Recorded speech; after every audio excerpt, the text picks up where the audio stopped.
Washington Post is laying off a third of its workforce across both the newsroom and its business operations, a massive blow at a storied newspaper that has struggled in recent years to stay profitable and retain subscribers.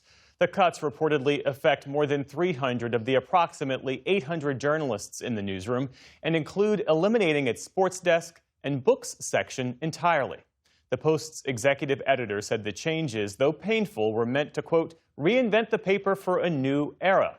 For more on these cuts and their implications, we're joined now by Marty Baron, who was the editor of the Washington Post from 2012 until 2021. Welcome back to the NewsHour. Thanks for having me. You have described this as among the darkest days in the Post's history. What do these layoffs mean for the paper's mission and its ability to continue doing in-depth, substantial reporting? Well, I think it's important to keep in mind just how widespread these cuts are. Not only the sports desk, the books department, but pretty much the entire arts department, eviscerating the foreign staff, largely eviscerating the local staff as well. So these are huge, huge cuts, and they're going to do enormous damage to the newspaper's ability to cover its community, to cover the country, and to cover the world in all the ways that it should.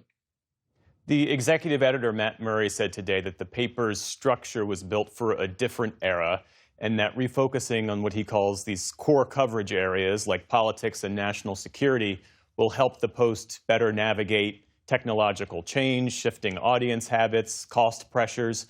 Do you buy that argument? Well, I think Matt is doing a really good job as editor of the Post. The Post is doing extraordinary journalism every single day, and I commend them for that. I admire what they're doing. That said, they seem to have announced a new strategy just about once a year now, saying that it would better position themselves for the future, and none of those things have worked. I don't think what they're doing now helps position them for the future. It diminishes the brand, it diminishes the coverage, it offers less to their readers. They're going to have fewer subscribers as a result of this, probably not more. So I understand why Matt is saying that. He has to say something positive about what's happening, but I don't think there's very much positive to say.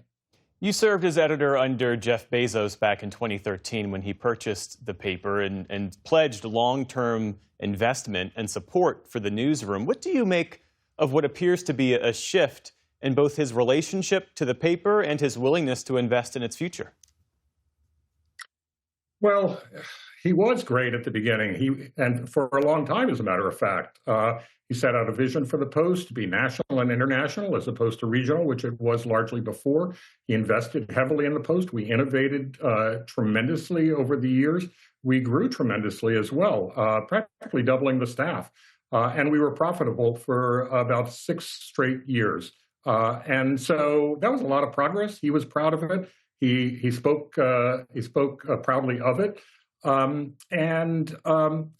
now we're seeing, a diminished outlook. And I think that he became sort of detached in about 2019 when his marriage broke up, when Amazon was struggling later in 2020, when Amazon was struggling with the pandemic and all the aspects of that. And then I think he really took a real turn after it looked like Trump was going to be elected president yet again. And that was in 2024. And 11 days before the presidential election in 2024, they killed an editorial that was endorsing Kamala Harris. He said the paper wouldn't endorse ever again for president. And hundreds of thousands of subscribers canceled at that time, aggravating the financial problems that they had.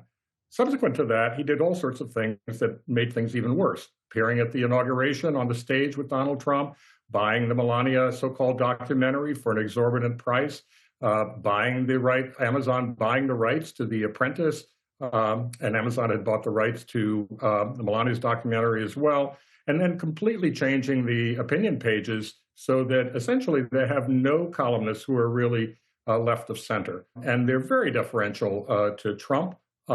And I think they lack a moral core. And so all of that has driven subscribers away. And so for every subscriber that they get coming in through the front door because of the high quality news coverage, I think they're losing maybe 2 subscribers out the back door. Of course, I don't know the numbers exactly, but clearly they've been losing a lot of subscribers. Why does an institution like the Washington Post matter at this moment in particular? Look, I think it's the reason that every news organization matters. It's an organization. I think the role of a news organization is to give the public the information it needs and deserves to know so that they can govern themselves. The Washington Post has a long history of that, and particularly of holding government to account, keeping a close eye on government. That happened, of course, during Watergate. I think we did that when I was editor on the first round of Trump's time in the White House, his first term. And they continue to do that today. I think they're doing a tremendous job of that. People need to know what's happening in their government. They need to know what's happening in the corridors of power, whether in government or in business or in nonprofits or wherever it might be. And they need to know what's happening around the world. So if you don't have reporters around the world, you're not going to know what's happening. And we need more than one news organization doing that. We need multiple news organizations doing that. So look, the press is built into our democracy. It is provided for in the First Amendment to the Constitution because the founders understood that you needed an institution that would keep watch on government. And, James Madison, who was the principal author of that amendment, talked about the need for freely examining public characters and measures. We are not stenographers and we should not be propagandists. And that is the role that the Washington Post has historically played, and that's the role that it should continue to play. Marty Baron, thank you for your time this evening. We appreciate it. Thank you.